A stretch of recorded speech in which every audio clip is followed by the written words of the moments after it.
ഓം ശ്രീ ഗുരുഭ്യോ നമ. വിവാഹം കഴിക്കാൻ യുവതി തീരുമാനിച്ചു. അന്വേഷണം തുടങ്ങി. ഒന്നും ശരിയായില്ല. പറ്റിയ ഒരു കൂട്ടുകാരനെ തേടി അവൾ ലോകം മുഴുവനും യാത്രയായി. ഒടുവിൽ അന്യദേശത്ത് വെച്ച് ഒരു യുവാവിനെ ഹോട്ടലിൽ വെച്ച് കണ്ടു. അവർ പരസ്പരം ഇഷ്ടപ്പെട്ടു, സംസാരിച്ചു.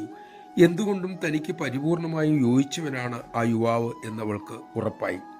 സംസാരിച്ചു. അപ്പോഴാണ് രസകരമായൊരു കാര്യം വെളിപ്പെട്ടത്. ഇരുവരും ഒരു രാജ്യത്തിൽ, ഒരു നഗരത്തിൽ, എന്തിന് ഒരേ അപ്പാർട്ട്മെന്റിലെ അടുത്തടുത്ത മുറികളിലായിരുന്നു താമസിച്ചിരുന്നത്. പക്ഷെ വർഷങ്ങളായി അവർ പരസ്പരം ശ്രദ്ധിച്ചിരുന്നില്ല. അതുകൊണ്ട് അറിഞ്ഞതുമില്ല.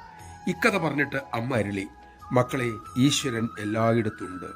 നിങ്ങൾ സങ്കല്പിക്കുന്നതിലും അടുത്താണ് ഭഗവാൻ. പക്ഷെ അജ്ഞാനം മൂലം അകന്നിരിക്കുന്നതായി തോന്നുന്നു. അജ്ഞാന നിദ്രയിൽ നിന്നും ഉണരൂ മക്കളെ. നമഃശിവായ. അമ്മ ഉപദേശിച്ച സേവയുടെ വഴിയാണ് അജ്ഞാനമാകുന്ന ഈ ഉറക്കം കളയാനുള്ള ഒറ്റമൂലി.